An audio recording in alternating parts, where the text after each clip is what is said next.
Hello students, अगर आप class 10 से बिलोंग करते हैं तो आपके लिए ये जो सवाल मैंने स्क्रीन पर आप देख रहे हैं ना, ये सवाल बहुत इंपॉर्टेंट होने वाला है। तो आपको लास्ट तक वीडियो में बने रहना है और इसे पूर्णतः समझना है।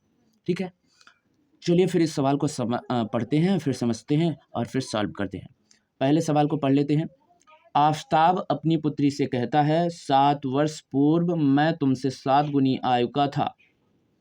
अब से 3 वर्ष बाद मैं तुमसे केवल 3 गुनी आयु का रह जाऊंगा। इस स्थिति को बीजगणितीय रूप में व्यक्त कीजिए।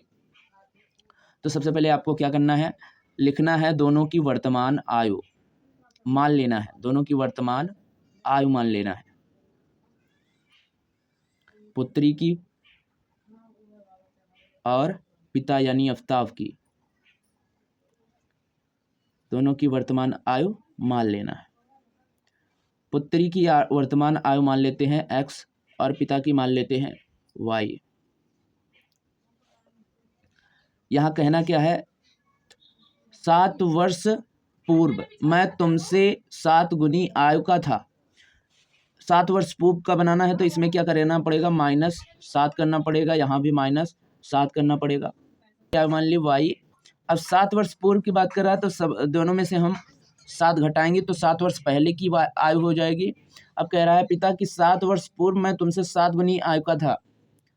अभी ये 7 वर्ष पूर्व की पहले की बात है और पिता अब क्या हो गया है, इससे पुत्री से 7 गुनी आयु का हो गया है।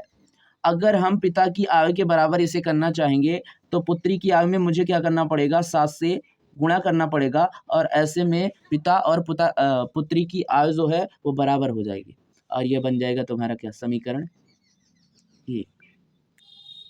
ओके, चलो। अब से 3 वर्ष बाद मैं तुमसे केवल 3 गुनी आयु का रह जाऊंगा। पहले वर्तमान आयु क्या है x, इसका क्या है y। अब कह रहे हैं 3 वर्ष बाद, तो दोनों का 3 वर्ष बाद निकालेंगे तो 3 जुड़ेगा ना, 3 वर्ष बाद का हो गया।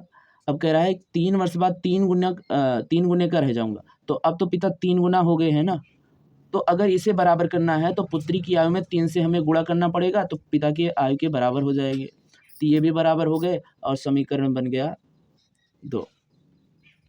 और जब समीकरण 2 बन गया तो अब इसे क्या करेंगे, हम सॉल्व करेंगे। चलो इसको थोड़ा सा और सरल बनाते हैं। बीच में यहाँ कुछ नहीं है तो गुणा, यहाँ कुछ नहीं है तो गुणा, 7 x हो जाएगा और -7 × 7 = 49 हो जाएगा, बराबर y -7 हो जाएगा।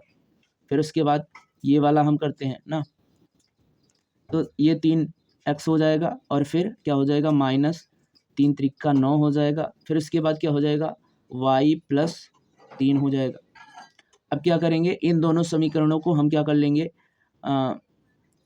जोड़ लेंगे, घटा लेंगे। क्या करेंगे, घटा लेंगे तो निशान क्या हो जाएगा, चेंज हो जाएगा। यहाँ माइनस है, यहाँ प्लस, यहाँ प्लस है, यहाँ माइनस, यहाँ प्लस है, यहाँ माइनस। अब क्या करेंगे, हम इसे घटा लेंगे। तो देखो 7 में से 3 गया तो क्या हो गया, 4x। यहाँ पर 49 में से 9 गया तो क्या हुआ, -40। फिर उसके बाद देखो ये y क्या हो गया, कैंसिल। अब 7 में से 3 गया, कितना हुआ, 7 में से 3 गया हुआ तुम्हारा 4। तो कौन सा 4, -4, सॉरी जुड़ेगा। यहाँ पे देखो माइनस माइनस है तो क्या होगा, यहाँ पे जुड़ेगा तो क्या हो गया, -10। अब देखो हमें क्या करना है, पक्षांतर करना है। इस वाले को उधर ले जाएंगे, ये माइनस में है, ये पूरा उधर लेकर आएंगे इधर, तो ये क्या हो जाएगा, प्लस हो जाएगा। तो यहाँ बचेगा क्या, 4x,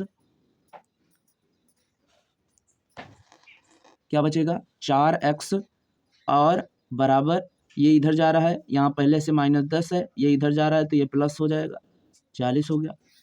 4x बराबर क्या होगा, 40 में से 10 घटाओगे 30, x बराबर क्या होगा, 30/4 और 30/4 हो गया तो काटोगे 4 × 7 = 28 दशमलव।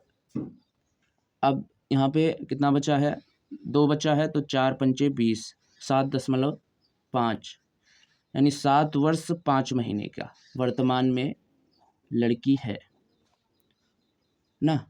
लड़की जो है वर्तमान में कितना है, देखो कैसे हुआ, ये 4 इधर गुणा कर रहा है, इधर क्या करेगा, भाग करेगा। तो x बराबर क्या हुआ, 30/4 तो 4 से काटे क्या आया 7.5 और ये क्या है लड़की की वर्तमान आयु है।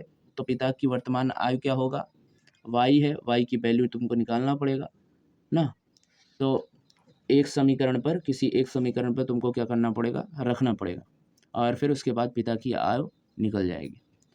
तो आई होप ये पसंद आया होगा और पसंद आया तो लाइक करके जाइएगा, चैनल पर नए हैं तो सब्सक्राइब करके जाइएगा।